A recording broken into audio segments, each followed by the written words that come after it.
Good morning from the first night spent in the RV. Dan brought me back out coffee, so that's what we're waking up with.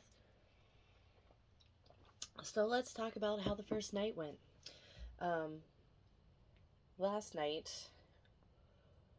we slept up here, which it freaked me out a little bit in the beginning because the whole car will rock back and forth as you're doing any small movements. And if you're up there, you feel everything even more. So that freaked me out a little bit in the beginning. I eventually ended up getting used to it, but Dan did have to get up and chalk the wheels because he said something about not chalking the wheels, and then I couldn't get up there um, without him doing it before I got up there. So there's that. And then we did have the dogs in here with us because we want them to get used to the experience of uh, being in the RV and sleeping in the RV and whatnot. And everything was fine. Like they finally relaxed on the regular floor and stuff like that. But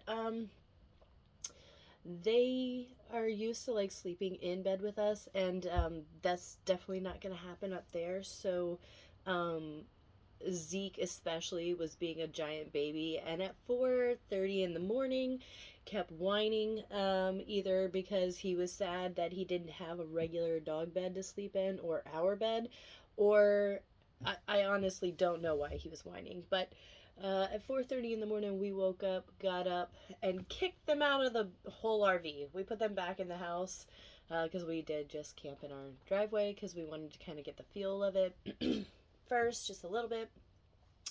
And yeah, so they got booted at 4:30 in the morning. We came back out here, went back to sleep, and before we did boot the dogs out, Dan was snoring, and in this area it echoes.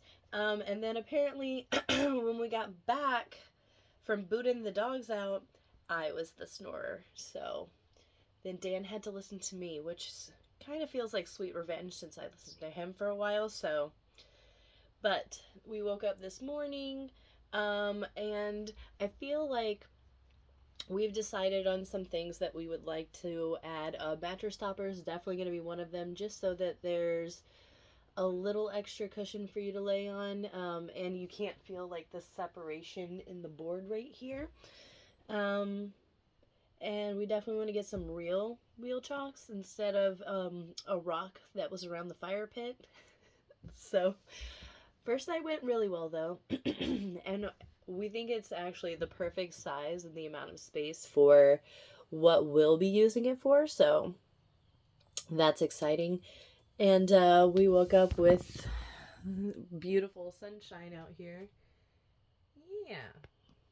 So it's gonna be great. It's just gonna be getting used to everything, honestly. And the bed really wasn't that bad. I thought it was gonna be pretty bad because like I was the one all the way in the back there. I kind of liked it. It was kind of almost like a little nook cave that I kind of like squished myself into. Even though I didn't have to, there's plenty of space, but I just liked being in that little nook. So, and then of course I like snuggied a pillow with it, so it was just like me tucked in this corner with a pillow in between my arms. So, very very comfortable. Other than the fact that we want more cushion, so there's that. But we already have some things that we've our cups from last night. The marshmallow. The mushroom pillow somehow ended up over there. And then the dog's blanket that's down here.